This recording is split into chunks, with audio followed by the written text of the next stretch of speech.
Today we continue with our class Hilchos De'os, and we learn about character traits and improvement, of course. So we stopped. We're in chapter 1 and Halachah number 4. And before we continue, so we read a little more than half of Halachah. So before we continue, let's just refresh quickly what we said in the beginning of this Halachah. So we discussed what is straight path, right? And so let me quickly read. The straight path, this involves discovering the midpoint temperaments in each and every trait that man possesses within his personality. So meaning we have to do self-adjustment. I mean, if you want somebody else to do, but people many times they good actors, and the way they act on outside and the public, it's not who they are. You understand? So many times I remember a long time ago they asked me to do a video for some event, not professional camcorder, just many years ago. And I was doing a recording, and as soon as I would come to somebody, and the person changed his face expression, his posture, everything, and the tone of voice, everything changed. You normal, what happened? It's not, you're not going to be in the movies or something. Well, it's going to be for this person. It was his anniversary, something, and all his friends came over, and whatever they're going to wish. I'm not sure did he ever watch this video. Maybe yes, maybe no. That's it. You understand? But even there, so I noticed it's serious. So people took it very, very seriously. So whatever people were in their private life, it's totally different in a public life, in a public eye.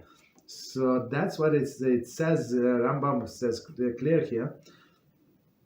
Right. So one second. This involves discovering the midpoint temperaments of each and every trait that man possesses within his personality. Meaning you have to do it yourself.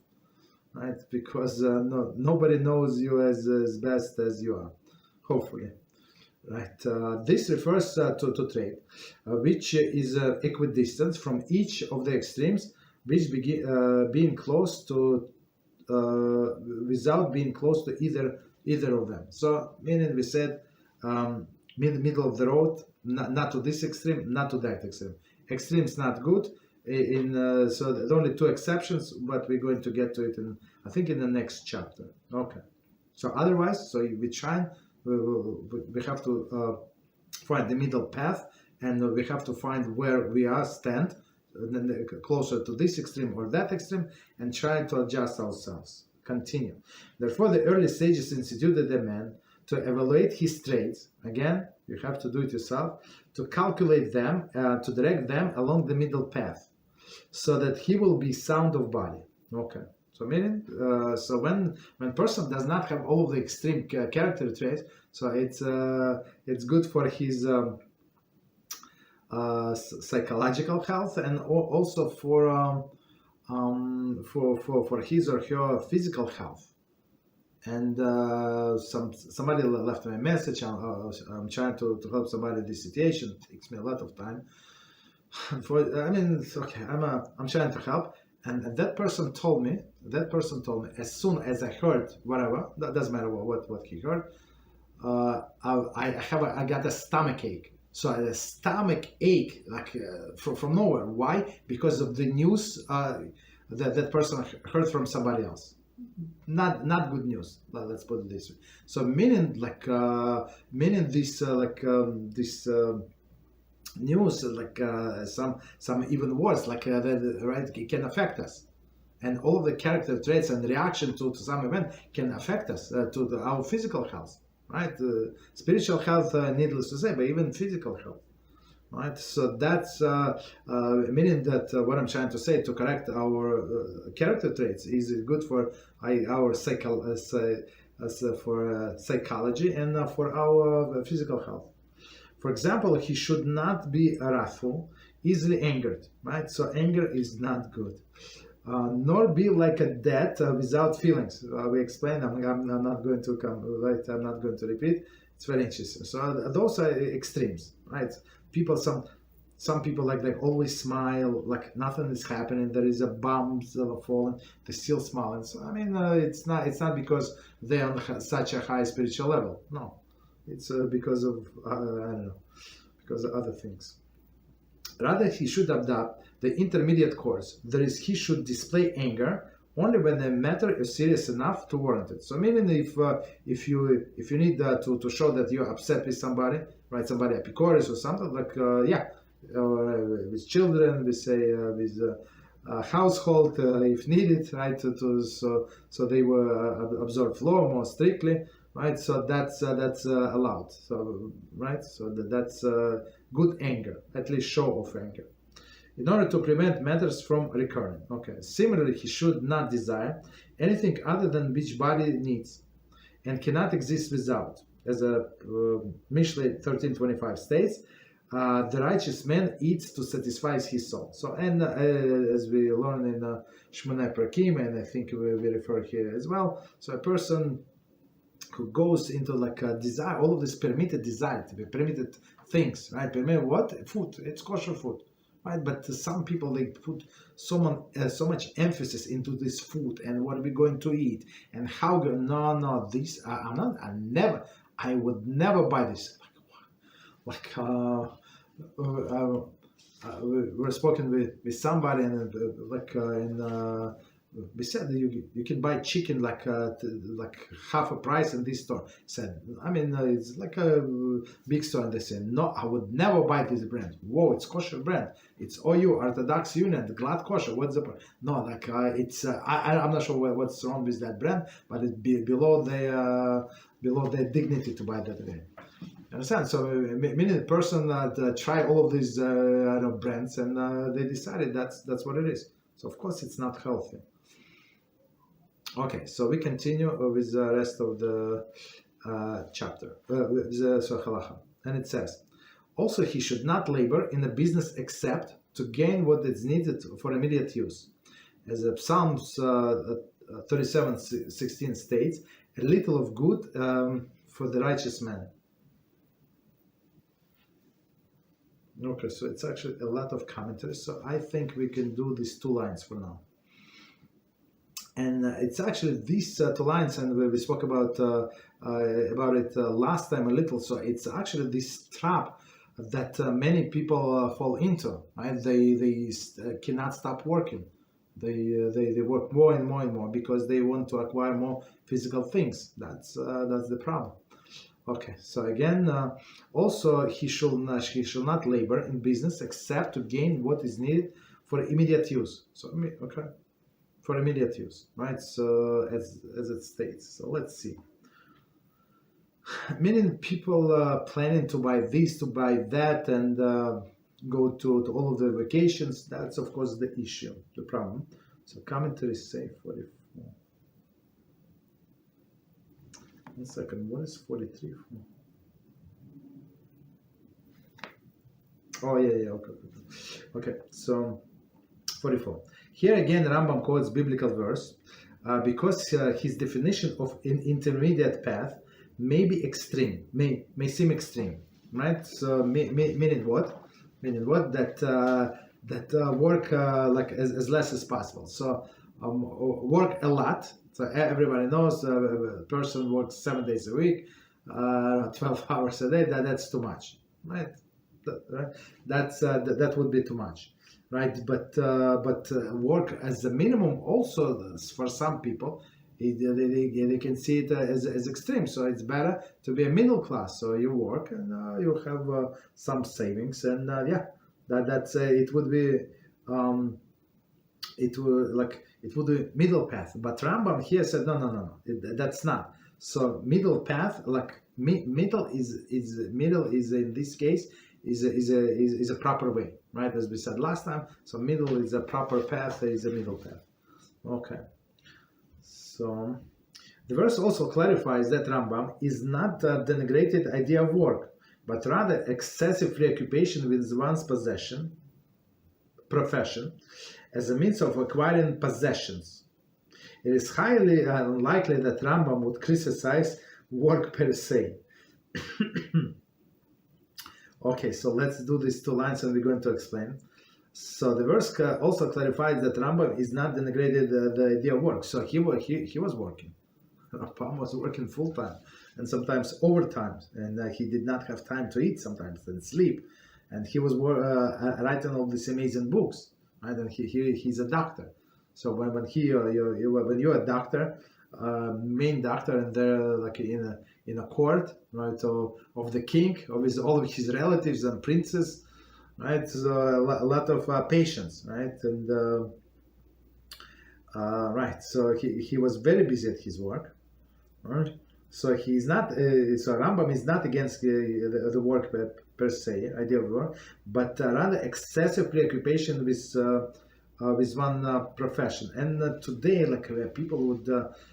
So in olden days, so when I was just started in my job, so there was no login from home, right? That's it. So you stay as long as you need to stay, and you go home, and period. That's it. So if needed, because we have at night, we have the whole batch procedure stuff like that. So somebody would call you, everybody had. They would buy us cell phones, to everybody, right? So there was cell phones that can call you and reach you, and that's it. But meaning the work was limited. You came home, okay, maybe you have some ideas, you're still thinking about work, but that's it. But after they developed, I'm not sure what year was it, they developed login from home. That's unbelievable. So everybody would work constantly, and then after sometimes later, I know they developed these emails, work emails, on your cell phone. That was disaster. So many people they would work constantly, or any hour of the day. That's the issue. That's what Rambam is saying. It's not good, right? 1 second. So, right, but rather excessive preoccupation with one's profession as a means of acquiring possessions. So, right, so meaning why people work. So, especially where I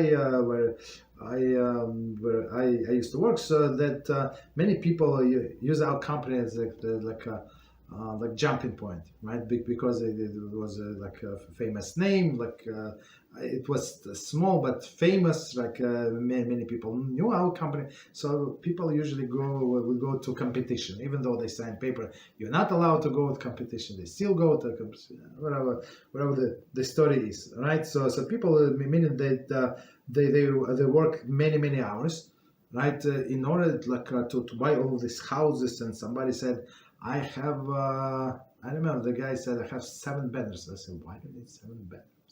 So I knew that the guy had 2 kids. Why do you need 7 bedrooms? No, but it's huge. It was cheap and this and that. You understand? Of course, maybe he bought it cheap, but you have to pay taxes every year. So you have to work a lot to pay taxes. I mean, even to paint this house, even I don't know how many bathrooms in that 7 bedrooms. You have to somebody has to clean them. Even if you don't use it, it's still dusty. All this thing, a lot of expenses. So people work even more just to maintain their possessions, which is crazy. It is highly unlikely that Rambam would criticize the work per se, right? As we said, he worked himself. As a Proverb 6:6 says, sluggard, go to the end and see its ways and become wise. Right? So, yeah, it's from Shlomo HaMelech. He said, right, so you lazy one, go to end and see its way and become wise. Right? So, is he going to explain? I don't think so. So there are actually two explanations to this verse.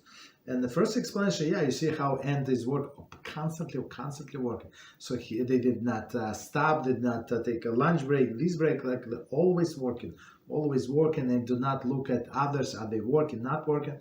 So they work, right? So meaning not be lazy, very important, not be lazy.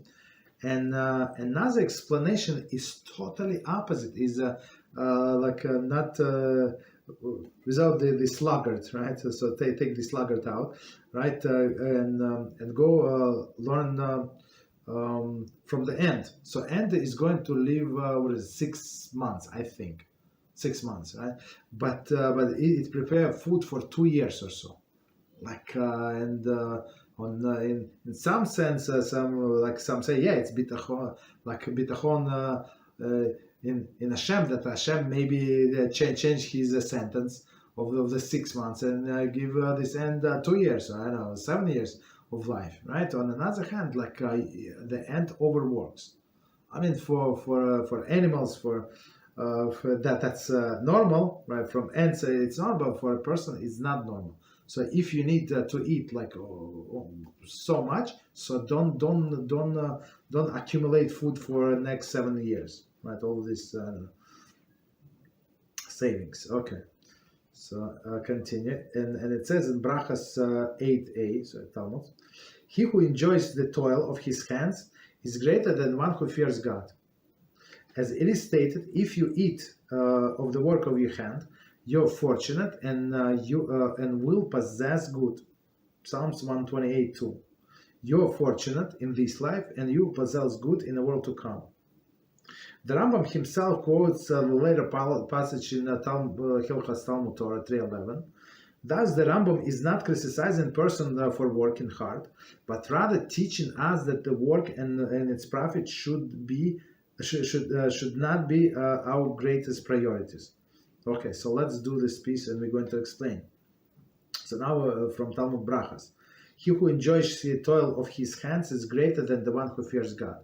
Okay, so meaning person have to work, right, and make his or her living. Other or somebody in the family, everybody of course contributes, but when person lives for free, somebody gives them money, I don't know, some welfare or something, like public assistance, or relatives, I don't know, rich parents or something.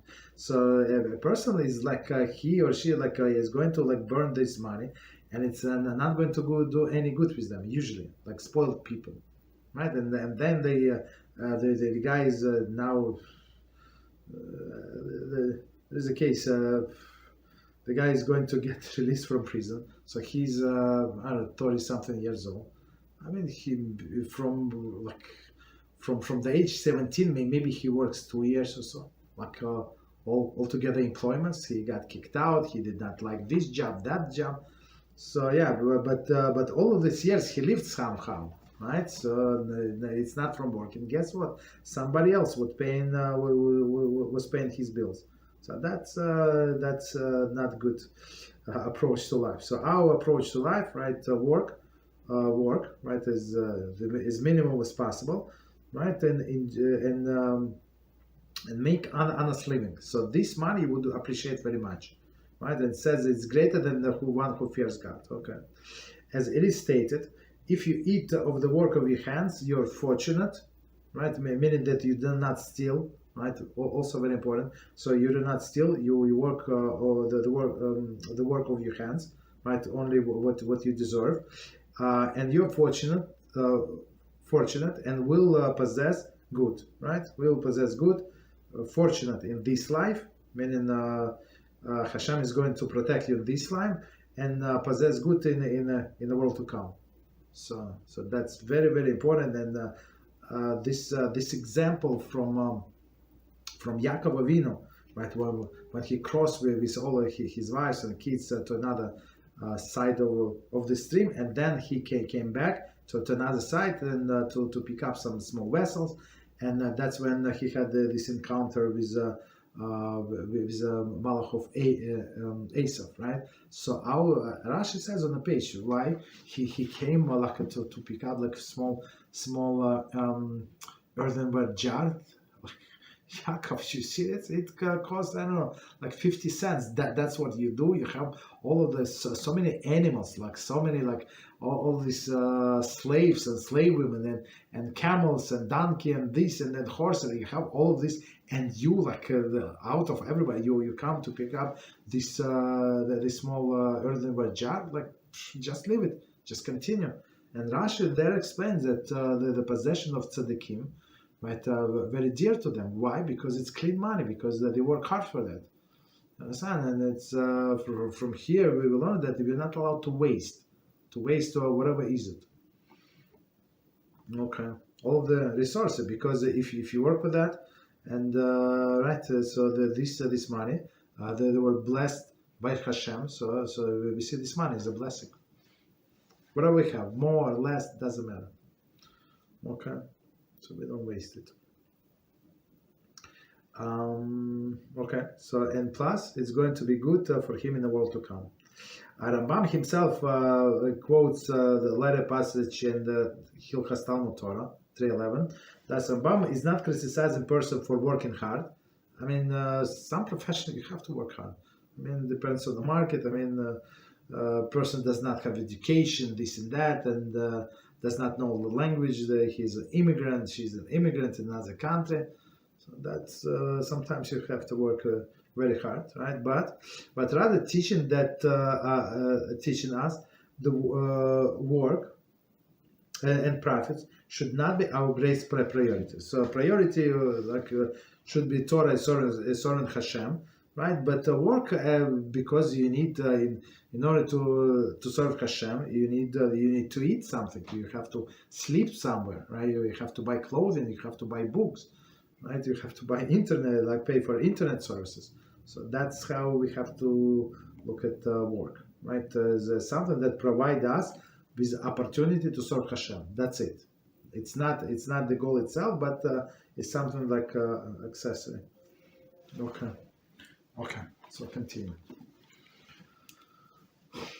Okay. So next paragraph. He should. Okay, so now on this we have a lot of commentaries. He should not be overly stingy, nor spread his money about, but he should give charity according to his capacity, and lend to the needy as is fitting. He should not be overly elated, laugh excessively, nor be sad and depressed in spirit. Rather, he should be quietly happy at all times, with a friendly countenance.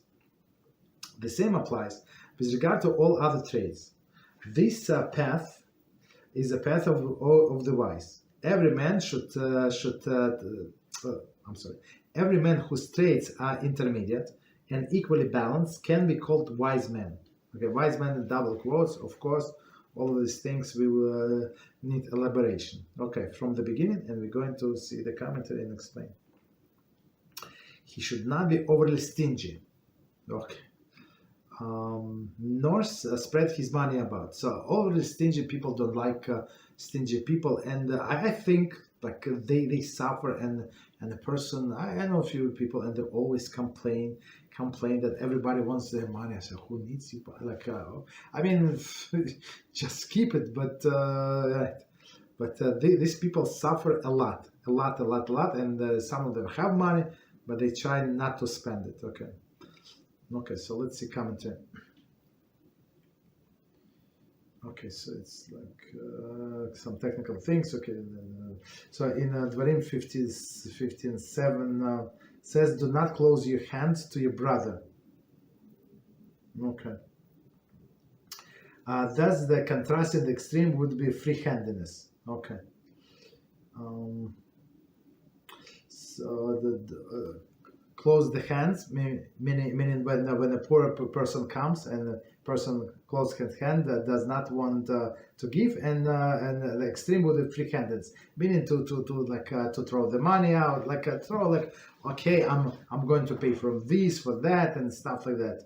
So that's not good. Okay, so overly stingy, not healthy, not for that person, not for the family, and everybody suffer. And I know some people, and they even like stingy to themselves, to their wife, to the kids. Why you having all of this money, right? And I think I told the story about this person that I know.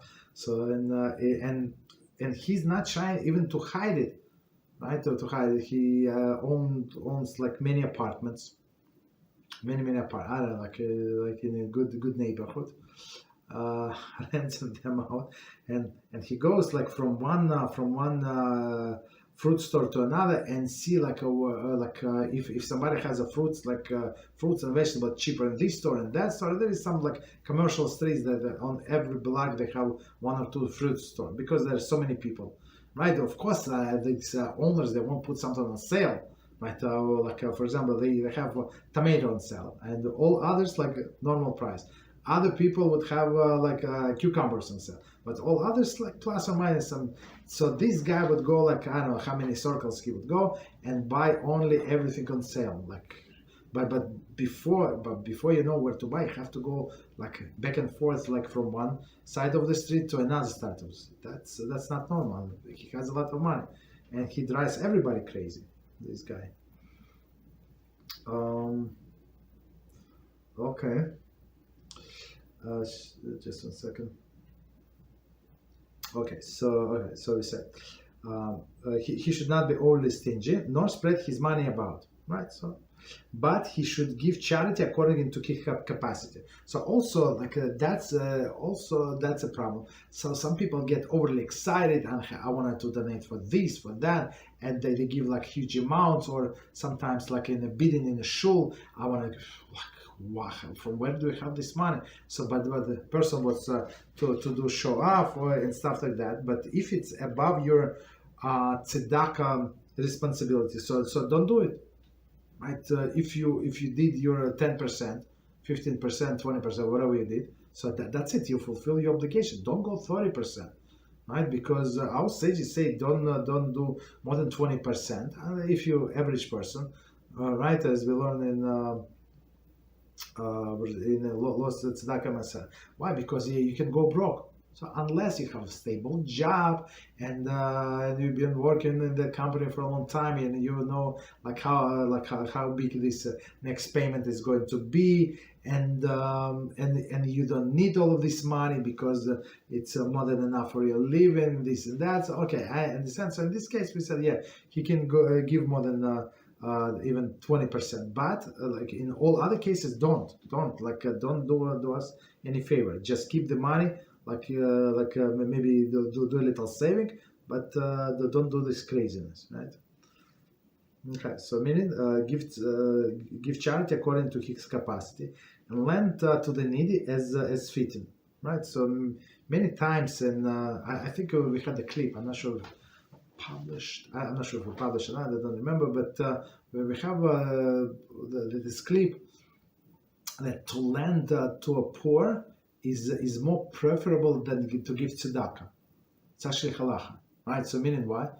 Meaning what? That a person like who needs a help, strengthening his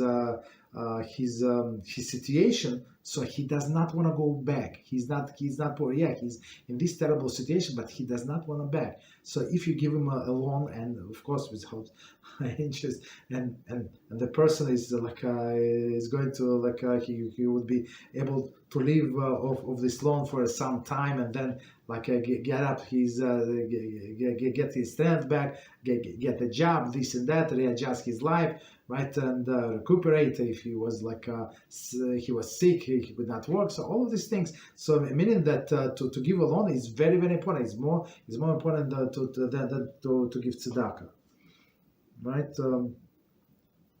48. So commentary says lending is also a form of charity. Of course, I mean we're not talking about lending to a person who is in the real estate and he buys 17th building and he's short of cash. We're not talking about this, right? We're talking about lending to a person who is poor, right? So it's form of tzedakah. In Hilchot Matnos Einyanim, so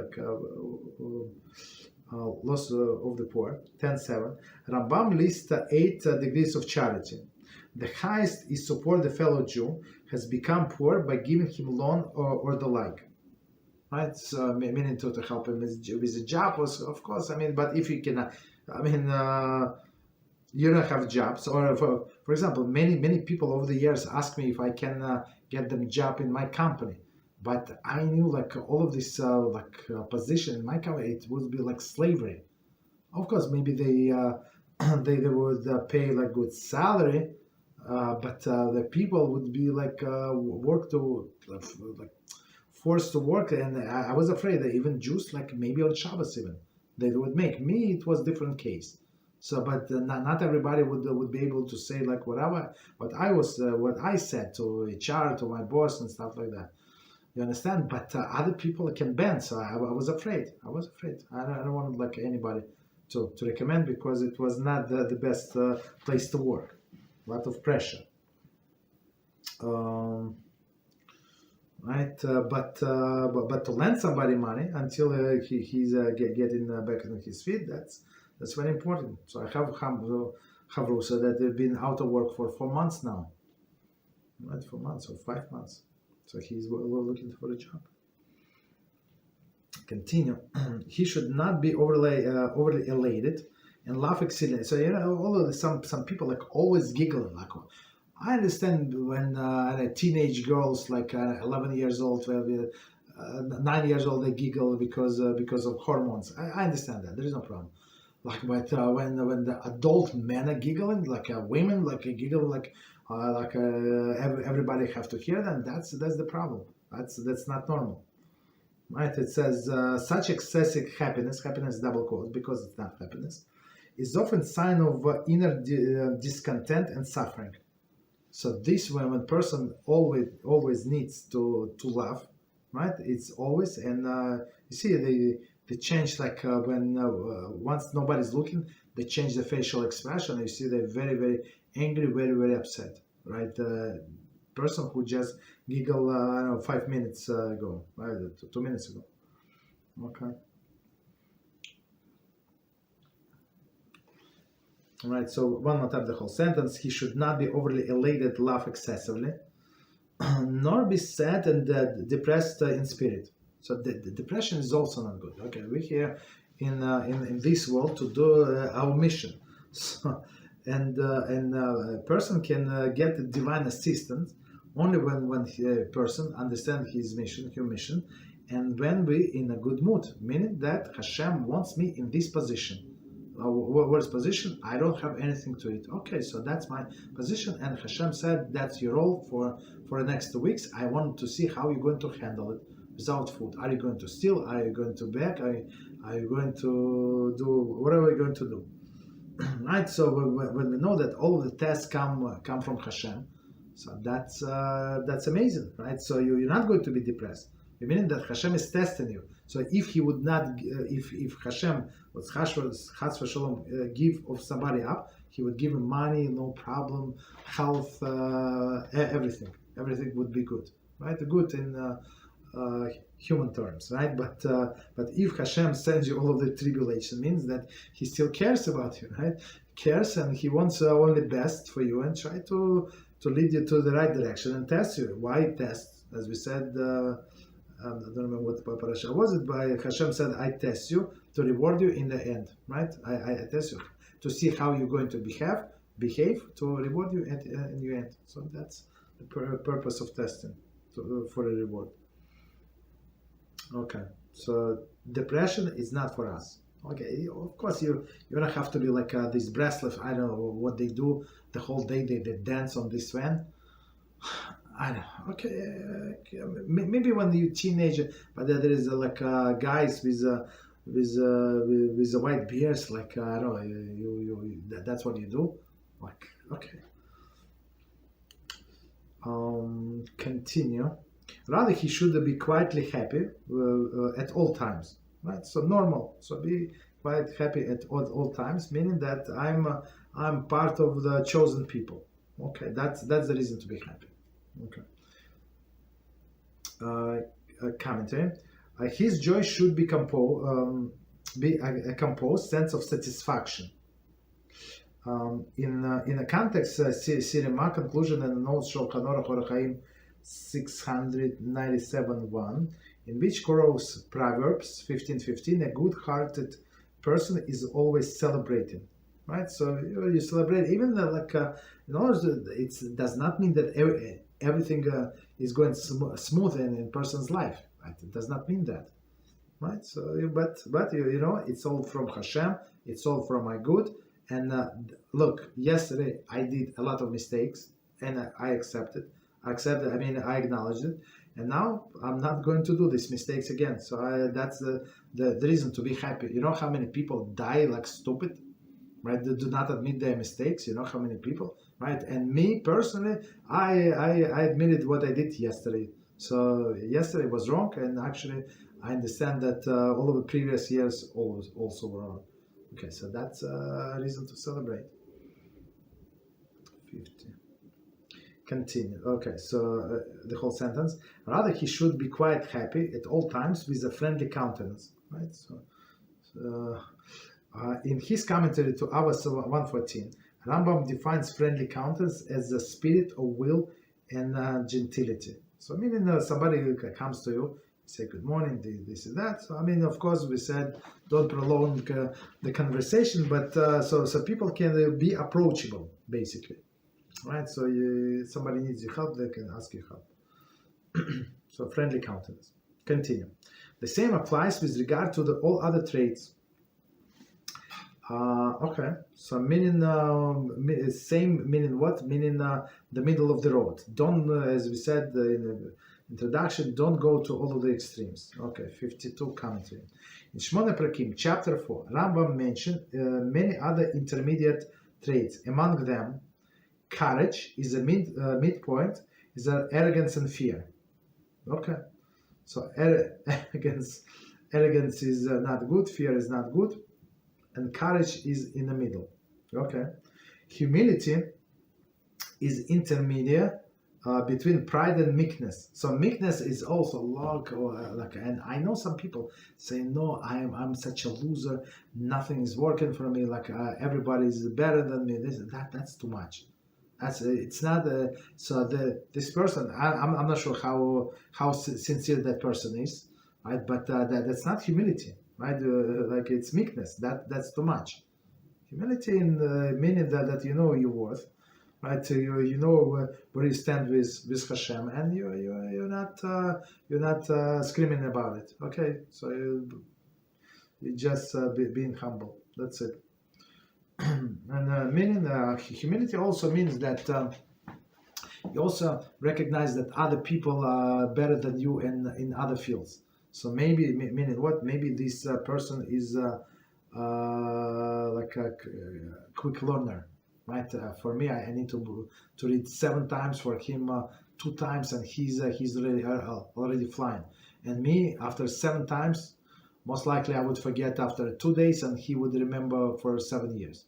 Okay, so right, so or the person is like more, I don't know, physically more fit than the person is like I don't know, all other things, right? He's better in arts, he's better in computers, he's better in this and that. So like the humility meaning that you see other person that they're greater than you in some area. So that does not you're not allowed to put yourself down. I'm nobody. I don't have talents. And I know people like that. They say I don't have talents. Like and sometimes, unfortunately, that came from parents. And then like I asked somebody, started asking questions. And then the person produced such a piece of art, or like something. I say, you serious?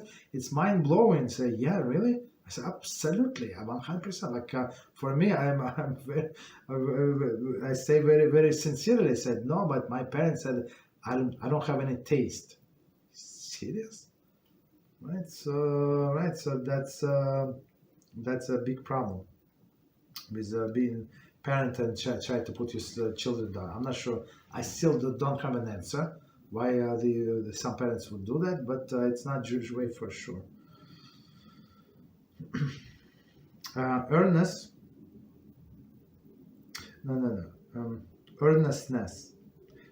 is intermediate between boasting and lowliness, right? So meaning being honest, right? Down to earth. So lowliness is also not good. Boasting, of course, we know that's too arrogant. Patience is intermediate between rashness and insensitivity.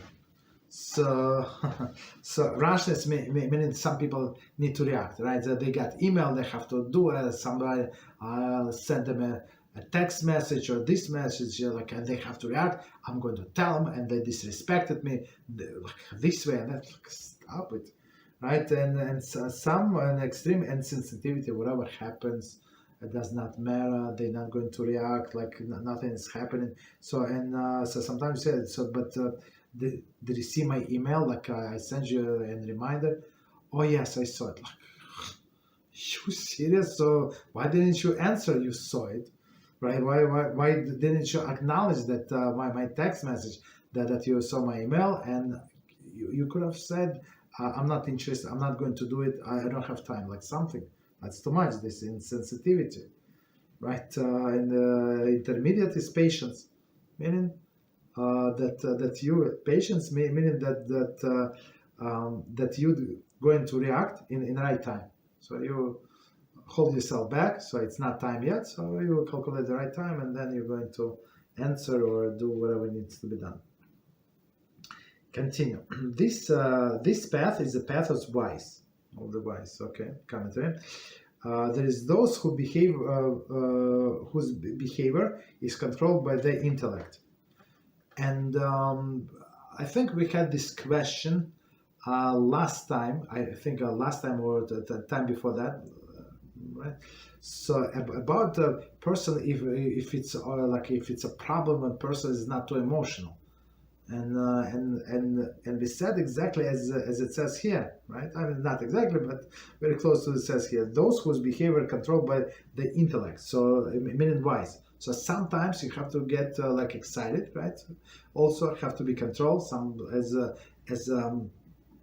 I would say just say like when the months of Av like comes in, we decrease our happiness, right? So I mean, not be depressed, but decrease our happiness. And when the months of Adar comes in, so we increase our happiness. So and many people like always where they appear like how what am robot like what am like a vacuum machine you turn me on you turn me off, like how can I be happy or not happy or depressed like but when you know how to control your feelings when you know what happened in the months of Av, for example, right? So it's easier to get your happiness down a lot, and when you know what happened in months of others, so it's like you'll be happy. So meaning, but this habit, these feelings are controlled by your intellect. So it's right feelings, right? So control with your intellect. So people who are over emotional, they they conduct with themselves with rashness, which is not good. As we said, it's negative trait. So sometimes. Before saying something negative, like hold yourself back, don't answer. Like if it's a text message, something, like give yourself a day or 2 days, 3 days. Okay, don't answer. Right? Continue. So the path of the wise, middle, as we just explained. Meaning when person can control their emotions. Okay. So of course we will like. It's easier to say than done, but at least we know the path to go on. Every man whose traits are intermediate and equally balanced can be called wise man. And of course, it's a lifelong work on ourselves, but we have to start at some point, right? We have to start at some point. I would say. For me personally, I'm talking about myself. I need some achievements, so I need to complete something. Like doesn't matter. It's big or small. So I need this I did. So and this would give me more strength to go forward. So I would say that's working out for me very well. So I would advise if you want, try it to see your character traits. To analyze them and see like maybe some character traits is not so bad. It's off, but it's not so bad. So try to correct this and work on yourself. make it perfect, and make it a jumping point, right? And from this, so okay, this I worked hard, I fix it, so that just because you're a little off of the medium, that does not mean that it's going to be very easy for you to fix it. Okay, so you did this, and then you try to do all of them, like one by one, right? Bigger ones, I think, are more important ones, but work on them constantly. So one more time, this sentence: every man who's straight, intermediate, and equally balanced are called the wise man. So we want to be called wise men. Commentary: note that the contrast to pious in the following Halachah. Right. So there we said Rambam said they're pious. Here he said he calls this man wise. Right. Through the published edition in Mishnah Torah includes this line as a final concept of our Halachah. Many of authoritative manuscripts place this beginning in Halachah 5. Every man who strays. Okay, so I mean, I don't want to confuse you. I'm trying to skip all of these things, like he's trying to say we use this version, not that version. Okay, it's technicality. Okay, so got very late. So BeEzrat HaShem. So let's join us tomorrow, same time, and we're going to continue with Kitzur Shulchan Aruch. Thank you very much, and good night.